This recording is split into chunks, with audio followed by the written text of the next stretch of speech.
I was standing behind the driver's stand at a local RC carpet race about a year ago, watching a guy unbox a brand new set of ultra-soft compound tires, peel off the packaging, glue them to his rims in maybe 10 minutes, and bolt them straight onto his 1/10th scale touring car. No prep, no break-in, no thought given to inserts.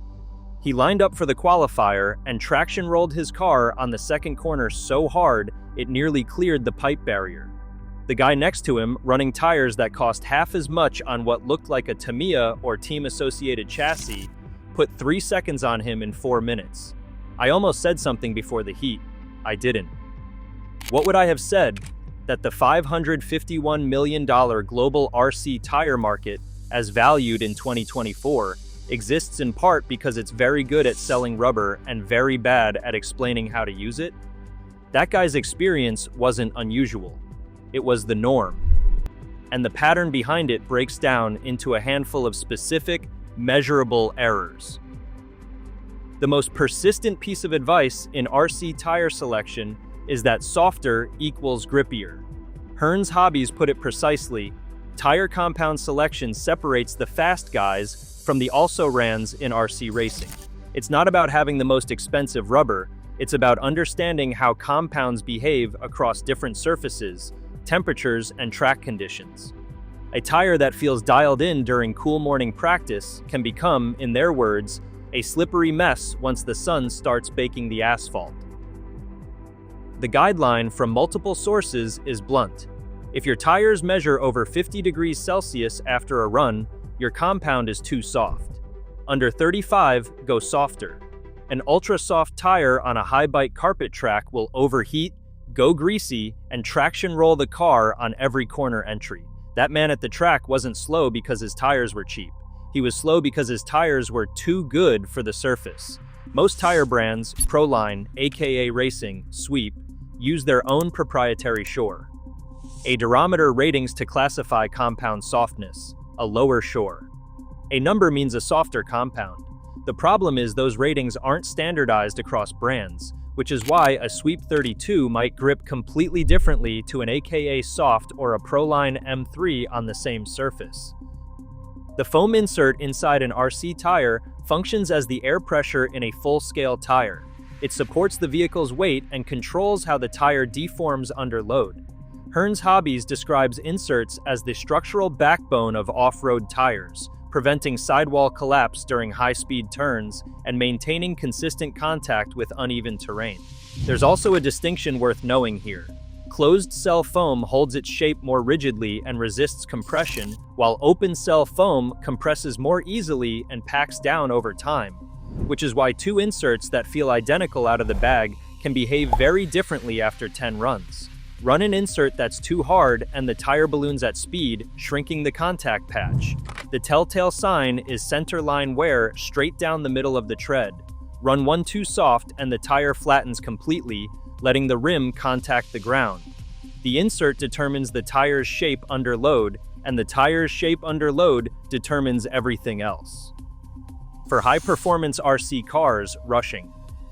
Curing is one of the most common causes of tire failure during racing, according to VRX Racing's gluing guide. Minimum cure time is 8 to 12 hours, ideally overnight, before running at speed.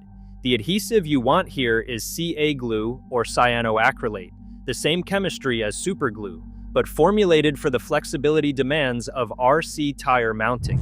A tire that detaches even slightly from the rim produces immediate loss of traction, stability, and control. In racing, that usually means a spin-out or a crash.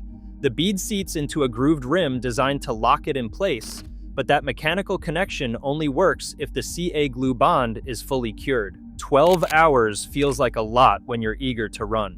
It feels like nothing compared to re-gluing a destroyed set at the track. ROAR, the Racers of America organization that sanctions competitive RC racing in the US, has specific rules about tire prep and legal compounds at sanctioned events, which tells you everything about how seriously the competitive side of this hobby takes what most casual runners treat as an afterthought.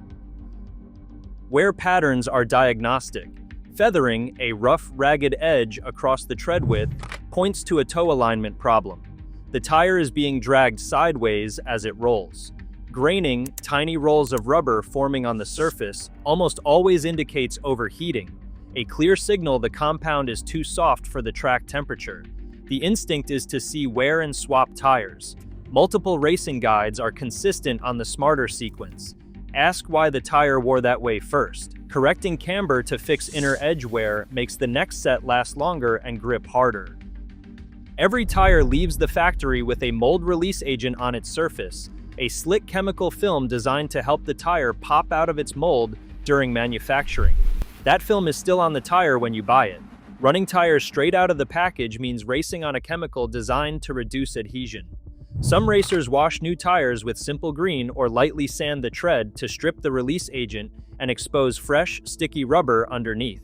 Tools like the Gravity RC tire break-in bit, introduced around 2017, let you chuck a mounted tire into a drill and condition both the foam insert and the rubber without burning practice laps. The Crushinator, another dedicated break-in tool, does the same, softening hard foams and conditioning rubber to a track-ready feel. Team Power Products advice after using one: treat your tires with your tire sauce and your tire is ready for your race. The key to tire conditioning is keeping copious notes. If any of this sounds familiar, if you've bolted on a fresh set, felt like the car was skating on glass for 3 runs, and then suddenly it hooked up and you thought the track came to you, it probably wasn't the track.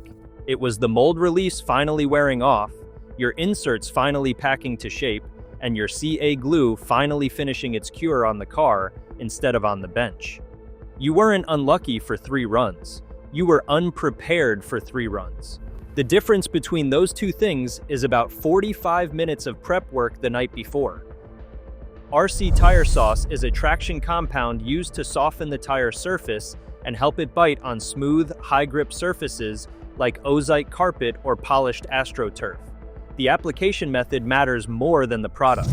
Some drivers apply sauce only to the inside or outside edge of the tire, targeting specific traction characteristics rather than blanket grip. The standard protocol for off-road, Perso Dild's Tire Prep Guide, is a 2-stage application. Sauce the tire, wait 5 minutes, wipe it off, let it dry, then sauce it again. For drivers working on a budget, a WD-40 soak overnight, followed by a water rinse, produces a measurably grippier surface. One caution from the RC Tech forums worth noting: leaving sauced clay compound tires in a sealed Ziploc bag too long can cause the tire to double in size. Half an hour maximum for initial soaks. A dirty tire is a tire with a reduced contact patch. The cleaning method matters: warm soapy water and a soft nylon brush. Racing RC specifically warns against hard scrubbing, which damages softer compounds more than it helps.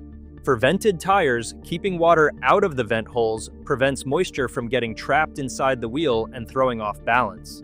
Simple green sprayed on, brushed off with water, then misted on lightly and allowed to dry acts as both a cleaner and a mild surface conditioner. Roughly 30% of a tire's tread surface should be composed of grooves. That's the proportion that balances drainage and contact area for driving stability. When those grooves pack with track debris, that balance disappears. A wider contact patch produces more grip on dry surfaces. Straightforward physics. Slick tires suit flat asphalt or concrete. Soft compounds work on well-packed tracks with little loose material. Hard compounds belong on concrete and hot asphalt, which, as Hearns Hobbies notes, eat tires for breakfast if you run too soft. DS Racing's competition. 3 Drift Tire Line offers 10 compound options spanning from LF1, soft for smooth asphalt, through LF5C for carpet, at $13 to $20 for a set of 4. That range exists because a single compound cannot serve 2 surfaces. And the brand numbering systems don't cross-reference cleanly. A ProLine M3 is not the same softness as an AKA Soft, which is why sticking with one brand until you understand their range makes sense before you start comparing across lines. The guy at that RC carpet race last year wasn't running bad tires. He was running great tires, ultra soft compound, name brand, fresh out of the package, on a 1/10 touring car that was more than capable of putting in competitive laps. He had every advantage except the one that mattered: knowing that the rubber on his car was coated in mold release, stuffed with whatever insert came in the box, glued with CA glue 20 minutes before the heat instead of the night before, and 2 compound grades too soft for the surface temperature. The tires worked exactly as the chemistry and physics said they would. They just didn't work the way the packaging implied they would.